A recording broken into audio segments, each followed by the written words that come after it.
अचानक यानी यकायक, अकस्मात। इसके बहुत से उदाहरण हैं। ताजा मोदी सरकार के सुपर कैबिनेट का फैसला कि देश में आजाद भारत के इतिहास में पहली बार जातिगत जनगणना होगी। नमस्कार, आप देख रहे हैं प्रश्नकाल, आपके साथ मैं हूं स्वप्निल। पहलगाम हमले के बाद सोशल मीडिया पर आपने खूब पढ़ा होगा, धर्म पूछा था जाति नहीं, लेकिन अब जाति पूछी जाएगी। इसके बाद क्या कहना जल्दबाजी होगा? क्या यह बीजेपी का यू टर्न है? मनमोहन सरकार के दौरान ग्रुप ऑफ मिनिस्टर्स ने सुझाव दिया था, फिर 2024 में कांग्रेस का हथियार बना। मेरी कितनी ही डिबेट्स में बीजेपी ने इसका विरोध किया। यह बात निकलेगी तो आरक्षण की सीमा तक जाएगी, कोटे में कोटा भी आ जाएगा। इसलिए आज तक इसकी बुराइयां समझाने वाले आज इसका क्या फायदा सोच रहे हैं, इसी पर चर्चा करेंगे। मेरे साथ जो गेस्ट जुड़ेंगे एक एक कर आपको इंट्रोड्यूस करवाऊंगा और उसके बाद फिर मैं ओपन डिबेट करूंगा। इस वक्त मेरे साथ बीजेपी प्रवक्ता जयपाल सिंह मांडोता जुड़ रहे हैं। जयपाल जी, स्वागत है आपका समाचार प्लस पर। जयपाल जी, सीधे मैं और आप बात करते हैं। ये चित भी मेरी और पट भी मेरी। पहले तो अब तक आप विरोध करते आए कि नहीं साहब बेकार चीज़ है, ये देश टूट जाएगा, ये कैसे वादे लेकर आते हैं। संसद में भी आपने जातिगत जनगणना का मजाक बनाया, कांग्रेस के वादे का, सब कुछ आपने किया, आज आप ही लेकर आ गए। और फिर उसमें भी ये कि कांग्रेस दरअसल वैसा वादा किया करती थी। ये तो वही हुआ ना, चित भी मेरी पट भी मेरी। नहीं, एक्चुअली यदि जातिगत जनगणना किसी राजनीतिक फायदे के लिए या समाज को तोड़ने के लिए या समाज को बांटने के लिए किसी उद्देश्य के लिए लेके आ रहे हैं, और जो लोग 2010 में वादा करते हैं उसके बाद में एक सर्वे करके लगभग 5,000 करोड़ का खर्चा करके और सर्वे में लगभग 9 करोड़ गलतियां इस प्रकार का काम करते हैं, तो मैं समझता हूं केवल भारतीय जनता पार्टी ने। तो आप जातिगत जनगणना इसलिए करवा रहे हैं कि देखो ऐसे की जाती है, ये सीख लो?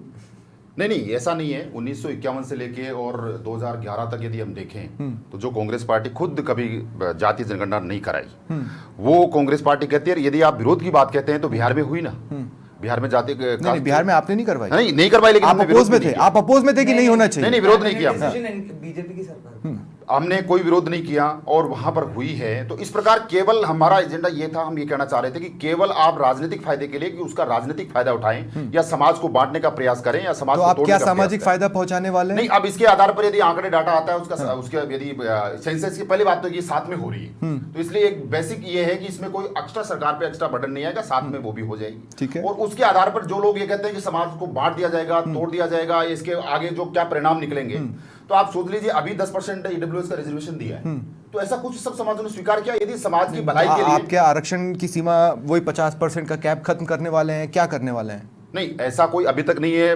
2025 तक यदि सेंसेक्स होता है और साथ में जातिगत जनगणना होती है, उसका डाटा आता है, उसके आधार पर किसी समाज में आज भी यदि समाज में कोई डेवलपमेंट नहीं आया है, उसमें एजुकेशन नहीं है, डाटा उसके साथ में आता है, और उसके आधार पर यदि पॉलिसी में कोई चेंज होता है तो मैं समझता हूँ क्या चेंज करेंगे। कोटे में कोटा वाला जब सुप्रीम कोर्ट ने कहा तो आपने तड़ से आकर प्रेस वार्ता की और बोले कि बाबा साहब अम्बेडकर के संविधान के साथ हम छेड़छाड़ नहीं होने देंगे। तो कोटे में कोटा नहीं, आरक्षण की सीमा 50 से बढ़ाना नहीं, फिर जातिगत जनगणना करके कराना क्या है? ये तो थोड़ा सा समझाइए। केवल आरक्षण को लेके बात नहीं की जा सकती, इसके अंदर बहुत सारी चीजें हैं। बताइए। समाज में एजुकेशन नहीं आ सकती, एजुकेशन का क्या स्टैंडर्ड है, तो क्या करेंगे? उस समाज की आर्थिक स्थिति क्या है, उस समाज की सामाजिक स्थिति क्या है, उसके आधार पर बहुत चीजें हैं। फिर करेंगे क्या? मैं बता रहा हूं ना आपको। यदि किसी समाज में यदि डेटा आता है सरकार के पास में कि इस समाज में यदि एजुकेशन नहीं आई है, इस समाज में आर्थिक रूप से यदि इसमें डेवलप नहीं कर पाया है, तो इसके आधार पर सरकार उन पॉलिसियां लाके बहुत चीजें हो सकती है। केवल रिजर्वेशन के नाम एक एग्जांपल तो दीजिए, ऐसे रैंडम एग्जांपल दे दीजिए कि जैसे मान लीजिए कि भाई फलाने समाज में शिक्षा नहीं पहुंच पाई, आज भी तो अब हम क्या करेंगे? आदिवासी जातियां हैं जो आज भी नहीं, उनमें एजुकेशन नहीं आ पाई है। फिर हम क्या करेंगे? उनका एग्जैक्ट डाटा आएगा ना। हाँ। उनका वैज्ञानिक डाटा आता है। हाँ। उसके आधार पर यदि उनके आधार पर पॉलिसी लाके देती है तो क्या बुराई है? मतलब आप सिंसियरली कास्ट पूछेंगे ना, आप ऐसा तो नहीं कि आप GYAN की कैटेगरी बना के GYAN पूछ लें। आप सिंसियरली पूछोगे ना कि जनरल है, ओबीसी है, SC है, ST है, क्या है? यदि जातिगत जनगणना है तो उसको उसी रूप में लिया जाएगा। तो आपको ये कब समझ में आया कि जातियां हैं देश में? नहीं, ये तो इस आधार पे तो यदि पूरा देश है, 70 साल का संविधान देख लीजिए आप, इसी आधार पे यदि कांग्रेस पार्टी ये कहती है कि 1951 से लेके और 2011 तक वो बात नहीं करती है, लेकिन केवल राजनीतिक फायदे के लिए क्या तो सवाल उठेगा। मैं आपसे ये पूछ रहा हूं, आपने तो कह दिया था ना साफ साफ कि 4 ही वर्ग है हमारे लिए, GYAN, गरीब, युवा, किसान और नारी, ये आपने कह दिया था। पर इससे इतर SC भी होते हैं, ST भी होते हैं, OBC भी होते हैं, जनरल भी होते हैं, ये आपको कब समझ में आया? नहीं, ये समझ में तो स्टार्टिंग से आया हुआ है, लेकिन मैं कहता हूं कि जो जाति है वो हिंदुस्तान की राजनीति की, डेमोक्रेसी की समझे, वो सच्चाई है और उसको स्वीकार तो करना आप चाहिए। अब सच्चाई समझे? नहीं, सच्चाई भारतीय जनता पार्टी पहले दिन से साथ में है। तो फिर 4 वर्ग लेके क्यों आए थे भाई? जातिगत जनगणना बिहार में हुई है, उसका समर्थन 4 किया वर्ग है। लेके क्यों और आए थे आप? हमने कभी भी ये नहीं कहा है केवल राजनीतिक फायदे के लिए 4 वर्ग वाला फॉर्मूला फ्लॉप हो गया, छोड़ने के लिए कोई यदि कास्ट पॉलिटिक्स 4 वर्ग वाला फॉर्मूला फ्लॉप हो गया आपका। नहीं, फ्लॉप नहीं है, तो आपको कास्ट पे आना पड़ा। वो रहेगी यदि किसी समाज को फायदे के लिए, उस समाज में डेवलपमेंट के लिए यदि किया जाता है तो गलत नहीं। ठीक है, तो फिर हम एक हैं तो सेफ रहेंगे, एक है तो सेफ रहेंगे, इसमें कोई शक और नहीं। बटेंगे तो कट जाएंगे। बिल्कुल बिल्कुल तो हम बटने वाले हैं, क्या करने वाले हैं? नहीं, केवल इस आधार पे नहीं दे सकते हैं। केवल डाटा आपके पास में आ रहा है उस समाज के डेवलपमेंट के लिए, उसमें एजुकेशन के लिए, वेलफेयर के लिए, यदि कोई डाटा लिया जा रहा है, इसमें केवल बटेंगे तो कटेंगे, एक है तो सेफ है, तो इसमें कोई बुराई नहीं है, वो चीजें तो रहेगी। ठीक है, चलिए ठीक है। मेरे साथ कांग्रेस प्रवक्ता राजकुमार मीणा भी हैं और एकलव्य सिंह राजनीतिक विश्लेषक हैं। साथ ही मेरे साथ नेम सिंह फौजदार जी जुड़े हैं, संयोजक हैं जाट आरक्षण संघर्ष समिति के, और साथ ही समता आंदोलन के अध्यक्ष पाराशर नारायण शर्मा भी हैं। मैं आप सबका भी स्वागत कर रहा हूं समाचार प्लस पर। इससे पहले कि मैं कांग्रेस के पास जाऊं, नेम सिंह फौजदार जी, आप संयोजक हैं भरतपुर धौलपुर जाट आरक्षण संघर्ष समिति के। जाहिर तौर पर कास्ट सेंसस यानी जातिगत जनगणना की डिमांड इनडायरेक्टली आप लोग भी कर रहे थे। आप इस फैसले का स्वागत करते हैं, इसका क्या फायदा देखते हैं? केंद्र सरकार इससे ज्यादा कुछ बताने को तैयार नहीं है कि अभी तो हम सिर्फ गिनेंगे, उसके हिसाब से कुछ करेंगे। देखिए, आज जो जाति जनगणना की घोषणा की है, इसका हम स्वागत करते हैं। हाँ। इससे जाति की जनगणना ही नहीं होगी, हर जाति इस देश में जो रहती है उस जाति का शैक्षणिक, सामाजिक, आर्थिक जो भी व्यवस्थाएं हैं वो एक सही तरीके से उनको लाभ मिल पाएगा। जहां तक आरक्षण की बात है, आरक्षण की नीतियों में भी एक पारदर्शिता लाने का, जैसे बाबा साहब ने कहा था, जितनी जिसकी हिस्सेदारी उतनी उसकी भागीदारी। नहीं, बाबा साहब ने ये नहीं कहा था। बाबा साहब ने कहा था कि 10 साल के लिए आरक्षण रहेगा, उसके बाद हटाने की दिशा में कदम बढ़ाने पड़ेंगे। नहीं, बाबा साहब ने ये भी कहा कि जितनी जिसकी हिस्सेदारी, वो तो कांग्रेस ने कहा सर, वो बाबा साहब ने कब कहा? कभी नहीं कहा। अगर उस समय इस तरह से जातिगत आधार से आरक्षण दे दिया जाता तो आज हर जाति आरक्षण के लिए लड़ रही है, वो नहीं लड़ना पड़ता। जिसकी जितनी पॉपुलेशन है उतना हक उनको मिलना चाहिए। अगर जाति जनगणना सही होगी, वैसे भारतीय जनता पार्टी कहती कुछ है करती कुछ है। मैं आपको बता देना चाहता हूँ, ये टिकट जाति के नाम पर देते, मंत्री कोटा में जाति के नाम से समीकरण बैठाते, हर जगह जब जाति की बात करते तो जाति जनगणना राहुल गांधी जी बहुत पहले कह रहे थे, इनको पहले कर देनी चाहिए थी। लेकिन आज इनको समझ में आई। आप भी कह रहे थे चित्त भी इनकी पट भी इनकी। ये चित्त और पट दोनों अपने पक्ष में रखना चाहते हैं। नहीं, लेकिन एक बात बताइए, जातिगत जनगणना का अगर आप ये बताएं कि आगे का ये रोड मैप है, तब तो मैं कहूं कि उसका फायदा है। आगे का रोड मैप क्या समझ में आ रहा है? ये तो जातिगत संघर्ष बढ़ सकता है, कोटे में कोटा आ सकता है, तो फिर उसके विरोध में आप खड़े हो जाएंगे, कोई और खड़ा हो जाएगा। देखिए, ऐसा है, इस देश में जिस व्यक्ति ने जन्म लिया है, हर व्यक्ति को समानता का हक है और उसका हक उसको मिलना चाहिए। कहीं जातीय संघर्ष और टकराव की कहीं कोई स्थिति नहीं है। बनी थी ना सर, जब कोटे में कोटा हुआ था तो एक धड़ा भारत बंद बुलाता है और दूसरा धड़ा उसमें साथ नहीं देता है, ये तो हमने देखा था ना। वो अपनी विचारधारा, लेकिन आज 36 कौम जो इस देश में होती है, एक जाति ओबीसी SC ST का ही कर रहे हैं। अब इसमें हर जाति की जनगणना होगी, हर जाति की जनगणना होगी तो इसमें कहीं टकराव की स्थिति नहीं होगी। जहां SC ST OBC 3 जो कास्ट है जिनको आरक्षण दे रखा है, उनमें ही वर्गीकरण कर रहे हैं, वो जातीय संघर्ष की स्थिति पैदा होती है। आज OBC में कितनी जातियां हैं, जितनी जिसकी पॉपुलेशन है उतना हक उसको मिलना चाहिए। SC में जितनी जाति, आपने एक बात बहुत इंटरेस्टिंग बात कही अभी थोड़ी देर पहले, उस समय मैं उस पर सवाल नहीं ले पाया। आपने फौजदार साहब ये कहा कि अगर जातिगत जनगणना सही से होगी, आपको डाउट है कि ये गलत तरीके से भी हो सकती है? देखिए, भारत के संविधान को जितनी भी संवैधानिक संस्थाएं उनको कहीं कमजोर करने का काम किया जा रहा है। तो भारतीय जनता पार्टी में चुनाव आयोग में पहले जो अध्यक्ष चुना जाता था, एक तो माननीय प्रधानमंत्री जी होते थे, एक सुप्रीम कोर्ट के सुप्रीम जज होते थे, और इसके बाद CGI के बाद होते थे नेता प्रतिपक्ष। आज CGI को दरकिनार कर दिया गया। RTI का जो कानून आया, RTI जिसके खिलाफ लग जाती थी, आरटीआई जिसके खिलाफ लग जाती थी उसको पसीने आ जाते थे। आज आरटीआई किसी के खिलाफ लग जाए कोई पूछता ही नहीं। आप देख रहे हैं जितनी भी संवैधानिक संस्थाएं वो कमजोर हो रही हैं। तो इस पर भी कहां भरोसा है कि इसकी सही जनगणना सही तरीके से हो जाए। ठीक है फौजदार साहब, आप मेरे साथ रहें। कांग्रेस का भी स्टैंड मैं जानना चाहता हूं। आज तो बड़े लंबे समय के बाद कांग्रेस के चेहरों पर मैंने रौनक देखी है, लेकिन एक बात है राजकुमार भाई, मैं ये कहना चाहता हूं कि धीरे धीरे ना आप वो शोले के ठाकुर की तरह हो रहे हैं। आपका एक एक हाथ बीजेपी लेती जा रही है, ये एक और हाथ आपका ले लिया, ठीक है, और आपके पास ऐसा कोई वो लोहे की किलो वाला जूता भी नहीं छोड़ा है कि आप किसी को मार पाए। समझ रहे हैं आप मेरी बात? स्वप्निल जी, पहले तो आपको बता देता हूँ, भारतीय जनता पार्टी ने हमारा हाथ नहीं लिया है। हमने इस देश हाँ, ठीक है, के चलिए आपका हथियार ले लिया, ये तो आपका हथियार था। के लोगों हक अधिकारियों के लिए जो आवाज उठाई थी कि जाति जनगणना होना चाहिए, हमारे घोषणा पत्र में भी था, हमने हर मंच से भी बोला है। ये बात अलग है कि वो उन्हीं मंचों से उसी समय अवधि के दौरान जो विरोध कर रहे थे, आज अगर वो इसके लिए तैयार हुए, जनता की बात मानने के लिए और जनता के हक अधिकारों को बनाने के लिए तैयार हुए, तो निश्चित रूप से ये फैसला स्वागत योग्य। हम स्वागत करते हैं भारतीय जनता पार्टी के इस फैसले की। पर आप क्रेडिट चाहते हैं? आपने नहीं, क्रेडिट क्या, हमने तो उठाया ही है ना मुद्दा। हम तो चाहते ही है कि इस देश में जितनी जिसकी भागीदारी हो उसकी उतनी हिस्सेदारी हो। हम तो कहते हैं ये आप कब से चाहते हैं? ये आप 2024 से चाहते हैं, उसके पहले कहां चाह रहे थे? स्वप्निल जी मैं बता देता हूं, आप बोल रहे थे, अभी बीजेपी प्रवक्ता जी बोल रहे थे कि आजादी के समय से, जब देश आजाद हुआ तब परिस्थितियां अलग थी, डिवाइडेशन का दर्द था, देश की स्थिति क्या थी। उसके बाद जैसे जातिगत जनगणना का एक प्रोग्राम तैयार हुआ, उसके बाद चीन युद्ध हो गया, पाकिस्तान युद्ध हुआ। आप देखिए, बाय डेट बताइए, सुनिए, आप मुझे बताइए जातिगत जनगणना का स्टैंड कब तय हुआ था आपका? जब हमारा सबसे पहले जातिगत जनगणना का स्टैंड 1969-70 के लगभग हुआ था। उसके बाद में कहां पर इसके बारे में कुछ लिखा है? मुझे तो नहीं बिल्कुल लिखा। आपको सारी चीजें बताऊंगा। उसके बाद में ये पुरानी चीजें, और मैं नहीं बता देता हूं। अभी इन्होंने बोला 2010 में लाखों करोड़ों रुपए खर्च करके हमने तैयारी की। इन्होंने क्या किया?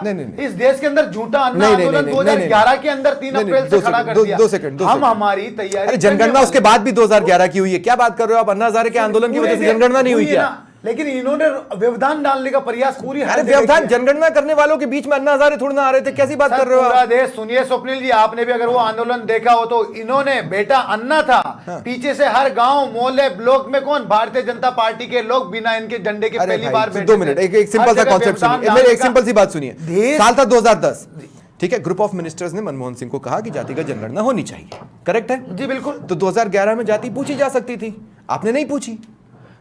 आप क्यों नहीं पूछी? अगर आज कोई भी सरकार है, अगर वो कोई कार्य करने के लिए तैयार होती हो और एक बड़ा व्यापक आंदोलन आप देश में खड़ा कर देते तो आप बताइए उस आंदोलन को संभाले कि जातिगत जनगणना की तरफ जाए। अरे भाई 2010 में सुझाव आया, अगर आप आंदोलन चला, और हमने सुनिए राजकुमार भाई ऐसा नहीं होता है, हमारी सरकार रही, हमने जातिगत ऐसा नहीं होता है राजकुमार भाई, ऐसा नहीं होता। अगर जातिगत जनगणना का इस तरीके से जनगणना करनी है ये आप बता देते तो वो उस तरीके से जनगणना का प्रोसेस चलता रहता। उसका इस आंदोलन से कोई लेना देना नहीं है। आप पता नहीं कहां से जमीन आसमान को जोड़ना चाह रहे हैं। स्वप्निल जी, ये आपके व्यक्तिगत विचार हो सकते हैं, आप मान सकते हो। मैं प्रैक्टिकलिटी पे अगर बात कर रहा हूं। जातिगत जनगणना होगी, सुनिए मैं प्रैक्टिकली बात कर रहा हूं ना, तो प्रैक्टिकली बात मैं भी करता हूं कि अगर जातिगत जनगणना होती है तो आपके कर्मचारी गांवों शहरों में जाते, घरों में जाते, सीधी सी बात है ना, जाते, बिल्कुल जाते, वहां जाके ही तो कर पाएंगे ना, घर में बैठ के तो नहीं कर पाएंगे। उसी दौरान पे अगर इन्होंने एक झूठे आंदोलन खड़ा करके हर गांव मोहल्ले शहरों में पर आपने लोग, कौन सा झूठा आंदोलन?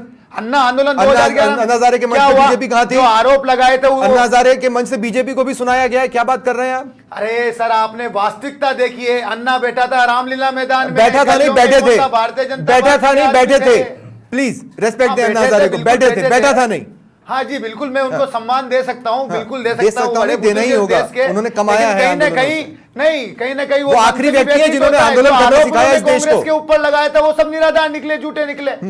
आज क्यों नहीं अन्ना बोलते हैं फिर बीच में आके? बोलते हैं, समय समय पर रिएक्शंस देते हैं। अब बोले आप एक बयान बता दीजिए। भाई अभी थोड़ी देर पहले भी तो राजस्थान आए थे यार। चुप बैठे हैं, ठीक है, सिर्फ भारतीय जनता पार्टी हम डिरेल हो रहे हैं, हम डिरेल हो रहे लाने के बाद चुप बैठे। लेकिन आपका पॉइंट आ गया है। मेरे साथ कुछ और गेस्ट भी जुड़ गए, मैं उनका भी स्वागत कर लूं एक बार। मेरे साथ भंवर सिंह रेता जी जुड़ गए, फाउंडर हैं जय राजपूताना संघ के, और राजपाल मीणा जी भी मेरे साथ हैं, चेयरमैन हैं नॉर्थ इंडिया NUBC के। आप सबका भी मैं स्वागत कर रहा हूं। पाराशर नारायण शर्मा जी, मैं आपसे एक सवाल लेना चाह रहा था। मैं आपसे, आपको क्या लगता है कि इस जातिगत जनगणना की जरूरत है? अगर है तो किस दिशा में चीजें जानी चाहिए, और अगर नहीं तो फिर हो क्या रहा है?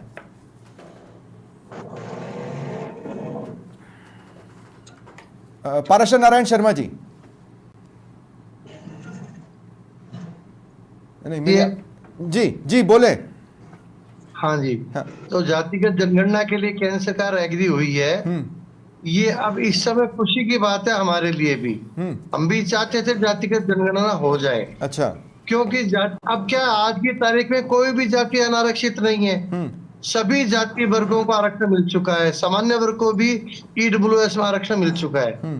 अब जातिगत जनगणना होगी तो जो जातियां बहुत मलाई खा रही थी ना, जो दूसरे अपने जाति वर्ग के लोगों से ही मलाई खा रही थी, वो दरकिनार होगी, उपवर्गीकरण होगा इसके अंदर। जो आर्थिक सर्वेक्षण भी साथ के साथ होगा इसका निश्चित रूप से। अच्छा। क्योंकि अभी हमने देखा पिछली जो भी जनगणनाएं हुई हैं उसमें SC ST का आर्थिक सर्वेक्षण साथ में हुआ है, जातिगत हुआ है उसमें SC ST का। वो अब OBC में भी होगा, जनरल में भी होगा। तो एक तो इससे स्पष्ट हो जाएगी कि कोई भी जाति वर्ग आज की तारीख में सवर्ण नहीं है, अगड़ा नहीं है, सब में ही पिछड़े वर्ग हैं, सब में ही वंचित वर्ग हैं, ये क्लियर हो जाएगा। दूसरा क्या, जब उपवर्गीकरण होने लगेगा ना, तो जो आज उछल उछल के इसका स्वागत कर रहे हैं ना, वो लोग पीड़ित हो जाएंगे। क्योंकि आज की तारीख में संपन्न जाति वर्ग के लोग जो है, दो सेकंड पाराशर जी, आप ये कह रहे हैं कि इसके आगे का रास्ता कोटे में कोटा है, आरक्षण की कैप को खत्म करना नहीं है आपके हिसाब से? निश्चित रूप से कोटे में कोटा।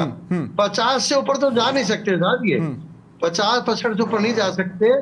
जहां भी 50% से ऊपर गए हैं वो सुप्रीम कोर्ट में चैलेंज हो रखा है, कहीं पर स्टे है, कहीं लंबित है, वो सब चल रहा है मामला।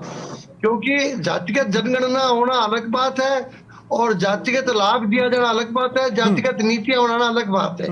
ये जो केंद्र सरकार नीतियां बनाएगी तो हमको ऐसा विश्वास है कि पूरे सोच समझ करके बिल्कुल सुधीर रूप से ये नीतियां बनाई जाएंगी, ताकि वंचित और पिछड़े वर्ग को वास्तव में लाभ मिले, और जो हर जाति वर्ग में अगड़े और संपन्न लोग हैं उनको धीरे धीरे से आरक्षण के रूप से। लेकिन पाराशर भाई मुझे एक बात बताइए, जब आपने कहा कि जो प्रभावशाली वर्ग है या जिसने सबसे ज्यादा फायदा उठाया या जिसने मलाई खाई है, जो आपके शब्द थे, अगर मैं उस लिहाज से पूछूं तो फिर वो भी तो समझदार वर्ग है ना, वो भी तो इस चीज को समझेगा। क्या इतना बड़ा पॉलिटिकल रिस्क मोदी सरकार ले सकती है, वो भी ऐसे टाइम पर जब हम एक पॉलिटिकल शिफ्ट देख रहे हैं? अभी ये सोच रहे हैं कि जातिगत जनगणना के बाद 100% आरक्षण हो जाएगा, ऐसा कभी नहीं होगा।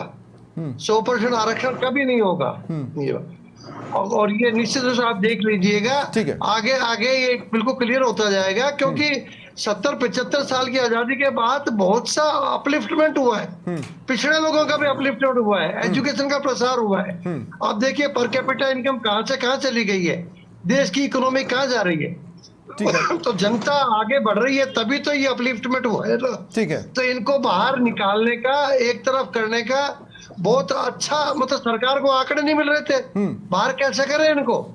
अब जातिगत जनगणना करा करके सरकार आंकड़े इकट्ठे कर लेगी। सर ये एक बहुत मैं ये कहूंगा कि अभी आप एक बहुत विध्वंसक या धमाकेदार बात कह रहे हैं, धमाकेदार एजम्पशन दे रहे हैं। अगर बिल्कुल हमको आंकड़े मिलेंगे साहब, हमारे जैसे जो लड़ाके हैं जो जातिवाद को खत्म करना चाह रहे हैं उनको आंकड़े मिलेंगे। सर जातियां गिनने से जाति खत्म कैसे होगी? हाँ जी, जाति गिनने से जाति खत्म कैसे होगी? जाति गिनने से साहब ये अपने बोझ से टूटेंगी। जब जातियों को लगेगा ना, जो ये जितने भी शोर शराबा मचाते हैं ना, गरीब और वंचित वर्ग तो बेचारे मचा ही नहीं सकते। हर जाति वर्ग का जो संपूर्ण तबका है, तो आपके हिसाब से ये कोटे में कोटा की दिशा में बढ़ाया गया कदम है और प्रभावशाली वर्ग को खत्म करने की ओर बढ़ाया गया कदम है। राजपाल मीणा जी, अगर ये सिनेरियो है तो ऐसे सिनेरियो के खिलाफ तो आप लोग वैसे ही प्रदर्शन कर चुके हैं, भारत बंद बुला चुके हैं। हालांकि ठीक ठाक ही था, मिला जुलाई असर था, कोई बहुत खास तो था नहीं। एक्चुअली जयाजी साहब, इस जातिगत जनगणना की जो घोषणा हुई है उसका हम बहुत तहे दिल से शुक्रगुजार हैं, और बहुत अच्छी बात है कि भारत सरकार ने निर्णय लिया। इससे हमें हमारे जो वंचित समाज है, जो SC ST के लोग हैं जिनको आज तक लाभ नहीं मिला है, उनको पूर्ण लाभ मिलने की आशा जागी है।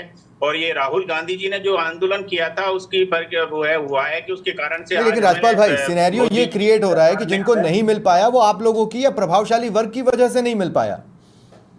प्रभावशाली सर आप तो हमें आज तक ही आरक्षण का लाभ पूरा नहीं मिला है। आज तक भी SC ST के लोगों को पूरे इंडिया में, इवन की जहां भी है वहां भी आज भी SC ST को पूरा आरक्षण का लाभ नहीं मिला हुआ है। ना किसी ने आज तक हमारे जितने पद थे सारे खाली पड़े हैं, ना हमें पॉलिसी अडॉप्ट की जा नहीं, रही पर है, ना एससीज हमारा में भी फंडिंग और किया एसटीज जा में रहा भी है। मलाईदार वर्ग तो माना जाता है। बहुत एससीज में भी और एसटीज में भी मलाईदार वर्ग तो माना ही जाता है, जिसने सबसे ज्यादा फायदा उठाया। कोई मलाईदार वर्ग नहीं है। हमारे राजस्थान की बताता हूँ सर, हमारे राजस्थान में आज से नहीं 93 में से हमारे आरक्षण में आरक्षण कोटा दे रखा है। ये भारत सरकार ने अब किया है। 93 से भैरव सिंह सरकार के टाइम से हमारा आरक्षण किया हुआ है, हमें कोई आपत्ति नहीं है, ना कोई मलाईदार बात है। हमारे यहाँ पॉपुलेशन ज्यादा होते भी हमने दक्षिण भारत के भाइयों को 2 सीट दे रखी है। हमारे 87 फंड जो आता है वो दक्षिण वाले भाइयों के लिए यूज हो रहा है, हमें कोई आपत्ति नहीं ठीक है। है। ये लोग राजनीति करते हैं, हम एकता के साथ में भाईचारे के साथ में रह रहे हैं, हमें किसी तरह कोई आपत्ति नहीं है। और ना हमने कोई मलाईदार लोगों ने या बड़े लोगों ने हमारा इसका मिसयूज किया है। जैसे जैसे एजुकेशन बढ़ रहा है वैसे वैसे हमारे लोग भी उसका फायदा उठा रहे हैं। ये क्या राजनीति स्टैंड है? राजनीति हमारे लोगों के साथ में इस तरह की बातें क्रिएट की जाती है जिससे हमारे आपस में भाई भाई लड़े। हम कभी भी नहीं लड़ेंगे, कितने भी मंत्र पढ़े जाए, कितने सरकार। सर, आप लड़ते हुए दिखाई दिए थे कोटे में, कोटा के वक्त आप लड़ते हुए दिखाई दिए थे। ऐसा नहीं है कि आप लड़ नहीं रहे थे। नहीं, हम कभी नहीं लड़े। अरे भाई, आप मेरी डिबेट्स में ही लड़े हैं। हमारे को 93 से दे रखा है। राजपाल भाई, आप भी मेरे साथ जुड़े थे, आप लोग मेरी डिबेट्स में ही लड़े हैं। 93 से दे रखा है। क्या सर? मैं कह रहा हूं कि राजपाल भाई, कोटे में कोटा के वक्त आप लोग मेरी डिबेट्स में ही लड़े हैं, इसी स्टूडियो में लड़े हैं। आप भी मेरे साथ जुड़े थे और भी लोग मेरे साथ जुड़े थे। मैं जुड़ा, लेकिन मैंने कभी ये नहीं कहा कि हमने इसका विरोध किया है। हमारा तो आरक्षण ऑलरेडी दे चुके हैं, 93 से दे रखा है। ठीक है। सरकार तो 20-25 साल पहले हमारा ठीक आरक्षण है, दे रखा है ठीक है, राजस्थान में तो। ठीक है। भंवर सिंह रेता जी, आपके हिसाब से जातिगत जनगणना सही दिशा में उठाया गया सही कदम है या गलत दिशा की ओर बढ़ चले? ये कदम आज से 20 साल पहले उठाया जाना चाहिए था। मैं धन्यवाद दूंगा नरेंद्र मोदी जी को कि ये आर्थिक और राजनीतिक रूप से नया भारत का निर्माण करने की तरफ कदम है। बिकॉज अभी मैं सुन रहा था डिबेट, मैं किसी की पर्टिकुलर बात नहीं करता हूं, लेकिन आप ओबीसी के आरक्षण को देख लीजिए, मूल ओबीसी के लोग गायब हैं, एक कांस्टेबल नहीं मिलेगा उनका। SC ST में भी ऐसी बहुत सारी जातियां हैं जिनके पूरी जाति समूह में एक आदमी नहीं है। ठीक वही पॉलिटिकल सिनेरियो में देखिए, आप MLA की लिस्ट देखोगे पर्टिकुलर एक जाति के आएंगे, सांसद की देखोगे, मंत्रियों की देखोगे, तो वो जो पूरे वर्ग को मिल रहा है वो वर्ग का एक कुछ दबंग जातियां जो उसका पूरा हक खा रही है, चाहे वो SC हो, चाहे ST हो, चाहे OBC हो। मूल OBC की आवाज काफी टाइम से उठ रही है। तो उन सब के लिए जब जातीय जनगणना होगी, ठेकेदार बन के आप आए दिन रोज डिबेट में सुनते हो, हम तो सोशल लीडर्स हैं, हम आए दिन सुनते हैं किसी विधानसभा में 200 वोट होते हैं, दिखाते हैं 20,000, क्योंकि वो दबंग है, लटेत है, और अपने आप टिकट ले आते हैं और बहुसंख्यक लोग रोके रह जाते हैं। और ऐसी मैं 10 विधानसभाएं आपको भी टिप्स पे गिना सकता हूं जिन पे मूल ओबीसी या जो बिल्कुल वंचित वर्ग है उनकी संख्या वोटर्स कार्ड और विनर से बहुत ज्यादा है, क्योंकि पॉलिटिकल एनालिसिस मेरा पार्ट है। आप मालपुरा विधानसभा को एक एग्जांपल के रूप में ले रहा हूं मैं। 80 जातियां वहां पे मालपुरा विधानसभा में ऐसी है जिनके वोट 85,000 है, 85,000, और पर्टिकुलर दोनों पार्टियां पर्टिकुलर एक जाति को वोट देती है टिकट। तो इसका मतलब क्या हुआ? दबंगाई हो गई। तो इसका आप इसमें परिसीमन देख रहे हैं। जब ये डेटा एनालाइज होगा, जब सिनेरियो पे जब आएगा कि साहब वहां पे खाती कितने हैं, नाई कितने हैं, लोहार कितने हैं, बढ़ई कितने हैं, और बील कितने हैं, नापित कितने हैं, जो बिल्कुल माइनर जातियां हैं, उनके जब डेटा एनालाइज होंगे ना सर, जब स्क्रीन पे आप जैसे पत्रकार शुद्धता के साथ दिखाएंगे तो उसकी आंखें खुलेगी कि साहब यहाँ पे पर्टिकुलर ये दबंग जाति लीडरशिप नहीं कर रही है। लीडरशिप तो 1,20,000 ये वोटर्स है, ये है इस विधानसभा के। आप ये कह रहे हैं कि जातिगत जनगणना के साथ स्टेटस की भी गणना होगी? यस, होगी डेफिनेटली। तो उसमें फिर फायदा क्या है, मतलब जनरल कैटेगरी का क्या फायदा है? मैं बता रहा हूं आपको। आप एक विधानसभा ले लीजिए, मालपुरा का एग्जांपल ले लेते हैं। वहां पे एक जाति की वोटिंग कास्ट है 60,000, अन्य जातियों का 1,80,000 है। तो डिसीजन मेकर कौन हुआ? 1,80,000 हुआ या 60,000? जाहिर है 60,000 वाले भी दबंगाई कर रहे हैं। जो ही ये क्लियर होगा तो वो 1,20,000 है, वो यूनाइट होंगे और वो उनके खिलाफ जाएंगे। तो अपने आप राजनीतिक अस्थिरता फैलेगी उनमें, और उनमें एक कॉन्फिडेंस भी जनरेट होगा कि हमारा भी आदमी आ सकता है। इंटरेस्टिंगली, अगर मैं आपको सही समझ पा रहा हूं, आप ये कह रहे हैं कि जनगणना के बाद चूंकि परिसीमन भी होना है, माना जा रहा है कि लोकसभा की सीटें बढ़ने वाली हैं, उसमें इसका रिफ्लेक्शन इसका दिखेगा। अगर ये सरकार की मंशा सही है, सच में अगर ये लॉलीपॉप नहीं देना था, मैं स्पष्टवादी हूं, मुझे बीजेपी कांग्रेस से कोई मतलब नहीं है, मैं राष्ट्र की बात कर रहा हूं। अगर सच में मोदी जी का मिशन अगर ये इंप्लीमेंट होता है तो परिसीमन से पहले जातीय जनगणना की घोषणा करना, उसमें इतना सीरियस अभी देश की स्थिति क्या है, उस मुद्दे पे बैठक बुला के अगर उन्होंने किया है तो डेफिनेटली मोदी जी परिसीमन में इसका आपको इंपैक्ट दिखेगा, और परिसीमन में इंपैक्ट दिखेगा तो 2028 में जो MLA और सांसद बनेंगे, आप देखना नए चेहरे, नई जातियों के कितने लोग आएंगे, ये आपको दिखाई देंगे। इंटरेस्टिंग। परिसीमन, एकलव्य, परिसीमन अभी क्या है कि अगर लोकसभा सीटें बढ़ती हैं घटती, उसमें बहुत सारी परतें हैं। अभी तो महिला आरक्षण भी लागू होना है, उसमें ऐसी बहुत सारी परतें हैं जिसको और मतलब हम क्या चीज़ों को कॉम्प्लेक्स कर रहे हैं या क्या? अच्छा, सीधा सवाल पूछता हूँ, आपके हिसाब से क्या ये मंडल वर्सेस कमंडल का 2.0 वर्जन है? देखिए स्वप्निल जी, एक लाइटर नोट पे अगर बिगिन करूं तो मुझे लगता है कि अभी जो मैंने राजनीतिक पार्टियों के बीच में खास करके जो उनसे अलग अलग प्रतिक्रियाएं आई, उससे मुझे ऐसा लगता है कि भाजपा तो ये कहना चाहती है कि मोदी जी जो हैं वो करेंगे सबका साथ, सबका विकास, सबका विश्वास, सबका प्रयास। और कांग्रेस कहना चाहती है कि हाँ भाई सही बात है, मोदी जी करेंगे सबका साथ, सबका विकास, सबका विश्वास, लेकिन प्रयास हमारा है। तो मुझे लगता है कि अभी तक इससे ज्यादा इसका कोई खास कंक्लूजन निकल नहीं पाया है दोनों पार्टियों की बात से। परंतु अगर हम किसी को कुछ नहीं पता है, बिल्कुल हाँ। परंतु अगर हम मतलब गंभीरता से इस पे बात करें तो देखिए, मुझे नहीं समझ में आता कि यही भाजपा जो एक समय पे कहती थी कि चातुर्वर्णम मया सृष्टम गुण कर्म विभाग्यश, कि भाई हमारे समाज में तो सिर्फ वर्ण है, जातियां कुछ होती नहीं है। आज ये जातिगत जनगणना के पे मतलब इसका क्या सही उद्देश्य है, मुझे लगता है ये आने वाले समय में ही पता चलेगा। परंतु मैं साथ में ये भी बताऊं कि माननीय कांग्रेस प्रवक्ता जिस दशक की बात कर रहे थे कि उसी समय इनका एंटीना खड़ा हो गया था इस चीज के लिए, जातिगत जनगणना के लिए, मैं आपको बताऊं कि उस समय इनकी पार्टी का नारा ये था कि ना जात पे ना पात पे मोहर लगेगी इंदिरा जी के हाथ पे। आपको ध्यान होगा मनमोहन सिंह जी की सरकार के बारे में हमने बात करी, जब उनको ये सजेशन दिया गया था उनके काउंसिल ऑफ मिनिस्टर्स से कि ये सही समय है सेंसस में इसको इंक्लूड करने का, परंतु उन्होंने ये डिसीजन नहीं लिया।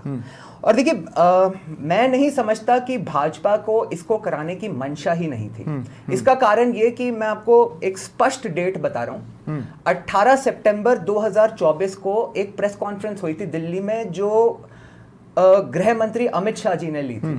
उसमें एक पत्रकार ने उनसे सवाल पूछा था कि आप जातिगत जनगणना पे आपके क्या विचार हैं, आप इसे कब कराओगे। उन्होंने स्पष्ट तौर पे कहा था कि ये शीघ्र ही कराई जाएगी और अवश्य कराई जाएगी, आप अनाउंसमेंट का वेट करिए। दूसरी बात मैं बताऊं, किसने एक बार फिर से 18 सितंबर 2024, मैं मतलब शो के बाद आप चाहेंगे तो आपको आर्टिकल और वीडियो भी दे दूंगा। अमित शाह जी ने प्रेस कॉन्फ्रेंस करी थी 2024 के चुनावों के बाद, जब तक कि वो विरोध करते रहे। बिल्कुल बिल्कुल 18 सितंबर 2024 को। दूसरी बात मैं आपको बताऊं कि देखिए जो दोनों पार्टीज के, देखिए अभी बीजेपी का जातिगत जनगणना का मॉडल क्या है ये तो हमें मुझे लगता है आने वाले समय में पता चलेगा। परंतु कांग्रेस क्या है समय, जनगणना तो चालू लगभग नहीं मॉडल की बात कर रहा हूं मैं आपको ये बता रहा हूं कि जैसे जो कांग्रेस का जातिगत जनगणना का अभी तक मॉडल में जो दो बातें आई हैं विशेष करके, कि एक तो आपने तेलंगाना कर्नाटका में देखा होगा कि रिलीजियस रिजर्वेशंस, तो वो सुप्रीम कोर्ट का टेस्ट जो है वो फेल करती है। दूसरा जो 50% का थ्रेशोल्ड बढ़ाने की बात है, वो भी जो मॉडल है जो राहुल गांधी जी ने स्पष्ट शब्दों में कहा है कि वो ये करेंगे, इस वो उनका रोड मैप है कि अगर हम जातिगत जनगणना करते हैं हम ये करेंगे। तो ये भी जो है ये सुप्रीम कोर्ट के टेस्ट को फेल करेगी। अब मैं समझता हूं कि देखिए ऐसा तो नहीं हो सकता, बिहार का भी तो फेल हुआ ना, बिल्कुल बिहार का भी सुप्रीम कोर्ट में जाके फेल हो गया। बिल्कुल। अब मैं ये कहना चाहता हूं स्वप्निल जी, अगर आप मुझे 1 मिनट का वक्त दें, तो मुझे ऐसा लगता है कि जो मैं बस प्रिडिक्ट कर रहा हूं, मतलब मैं अपना सिर्फ एक तरह से विश्लेषण कर रहा हूं जो मुझे लगता है कि इसके कारण क्या हो सकते हैं, क्योंकि ये जिस बैकड्रॉप में अभी अचानक से हुआ है कि अभी जिस तरह पहलगाम की घटना हुई थी और उसके बाद आपने देखा होगा कि भारतीय सरकार का और सेना का एक ब्लूप्रिंट पहले से तैयार था, इसीलिए उन्होंने पहले ही दिन इंप्लीमेंट कर दिया कि 48 घंटे में पाकिस्तानियों को ढूंढ के यहां से निकालो। और एनआरसी को इंप्लीमेंट करने में बीजेपी काफी टाइम से स्ट्रगल कर रही है। तो मैं समझता हूं कि जब ये जातिगत जनगणना होगी, जो कि एक सेंसस होगा जनगणना के साथ, तो उसमें एडिशनल प्रश्न इंक्लूड करने से तो कोई मना कर नहीं सकता। तो उस एडिशनल प्रश्नों में आपसे यह भी पूछा जा सकता है कि भाई एक तो वो चीजें हो गई जिससे जेन्युइन फायदा होगा, तो इसका पर्पस है कि भाई आपकी आर्थिक स्थिति क्या है, ये है, वो है। लेकिन आधार कार्ड भी तो मांगा जा सकता है, आपकी नेशनैलिटी भी तो पूछी जा सकती है, आप कहां से आए हो, आप कहां के सिटीजन हो, ये सब भी तो पूछा जा सकता है आपसे। ये भी तो मुझे लगता है कार्ड तो कोई भी प्रोड्यूस कर देगा। नहीं, आधार कार्ड जो प्रोड्यूस कर देगा उसमें आपको, स्वप्निल जी आप देखिए कि आधार कार्ड का इंटीग्रेशन आजकल किन किन चीजों से है, आपके बैंक अकाउंट से है, 50 चीजों से है, जिससे कि आप ट्रेस कर सकते हो कि ये जो व्यक्ति है ये किस प्रकार की गतिविधियों में इन्वॉल्व है। और मैं तो इससे भी बड़ी बात अगर आगे जाके कहूं कि ये हिंदू जातियों का तो ठीक है, क्या मुसलमान की जातियों का भी होगा, ये भी तो देखने वाला आगे वाला समय हमें बताएगा ना। ठीक है, देखते हैं हम। मैं एक स्टेटमेंट है जयपाल भाई आप गैस कीजिएगा किसने बोला होगा, और ज़्यादा दिन नहीं हुए ऐसे बोले को। ये लोग हमेशा से जो अंग्रेज़ों की नीति है बांटने की, वो ये लोग हमेशा लोगों को जातिवाद में बांटना चाहते हैं। ये लोग कुछ भी हो, हमेशा इनको सत्ता चाहिए। बहुत फ़र्क है राष्ट्र के लिए समर्पित काम करने का और राष्ट्र को बरगलाने का।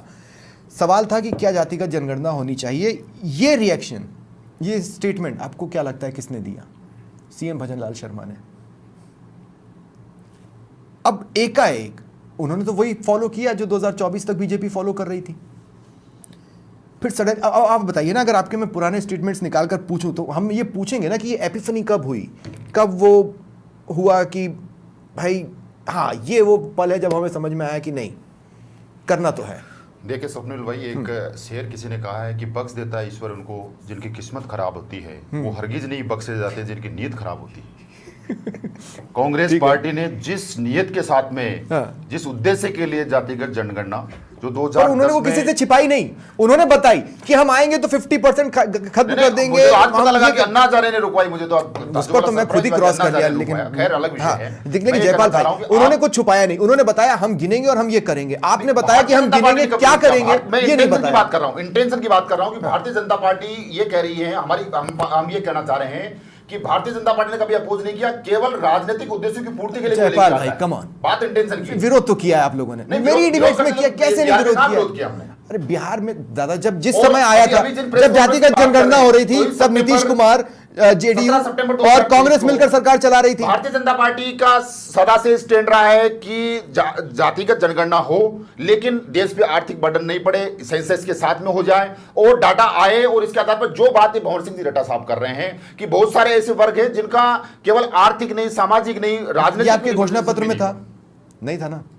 इसका मतलब है कि घोषणा पत्र बनने के बाद किसी दिन आपको लगा कि यह भी एक चीज हो सकती है। अब आप क्रेडिट लेने के लिए तो चित भी मेरी क्रेडिट कर रहे हैं, मैं क्या करना चाहता हूं? भारतीय जनता पार्टी इंटेंशन के लिए कई लोग कह रहे हैं कि बिहार के चुनाव आ रहे हैं, कई लोग कह रहे हैं कि ये आ रहे हैं, बिहार में तो हो गया।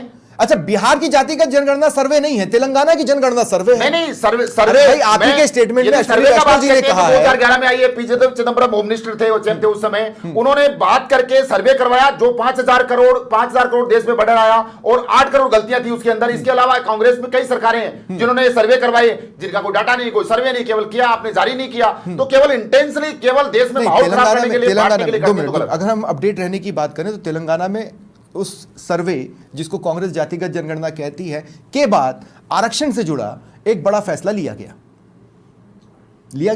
ये भी फैक्ट है जयपाल भाई जी, है ना? तो हाँ, ये हम कह सकते हैं कि कर्नाटक पे तो वो बैठ गए कुंडली मारकर, लेकिन तेलंगाना में तो नहीं बैठे। नहीं है। आप बताइए, कांग्रेस पार्टी जो रिजर्वेशन लेके आ रही है रिलीजन के आधार पे, केवल खुश करने के लिए, उनको पता है आगे जाके रुकेगा। आप कर्नाटका में लेके आए रिलीजियस, वो आगे जाकर बात इंटेंशन की यहाँ भी वही है, मुस्लिम्स की भी जाति गिनी जाएगी। आप 1951 से लेके 2011 तक आप बात नहीं करते हो और सडनली आप मुसलमानों की कास्ट भी देखी जाएगी। देखिए सारी चीजें अभी गर्त में है, जो आएगी सामने यही तो डाटा आएगा। चलिए ठीक है, अब एक एक कमेंट मैं सबको देता हूं। मैं ऑलरेडी डिबेट में एक्सटेंड कर चुका हूं, इसलिए एक एक कमेंट के लिए मैं सबके पास जाऊंगा। लेकिन भंवर सिंह रेता जी कुछ बोलना चाह रहे थे, उन्होंने हाथ उठाया। भंवर सिंह जी आप बोलिए। देखिए अभी आप कांग्रेस और बीजेपी में इसको बांट रहे हैं, लेकिन देश में भी ऐसी कोई पार्टी बनी नहीं जो खुद के हित के लिए फैसले नहीं लेती हो। हाँ। लेकिन ये फैसला राष्ट्र हित में, इस बात को हमें मानना चाहिए।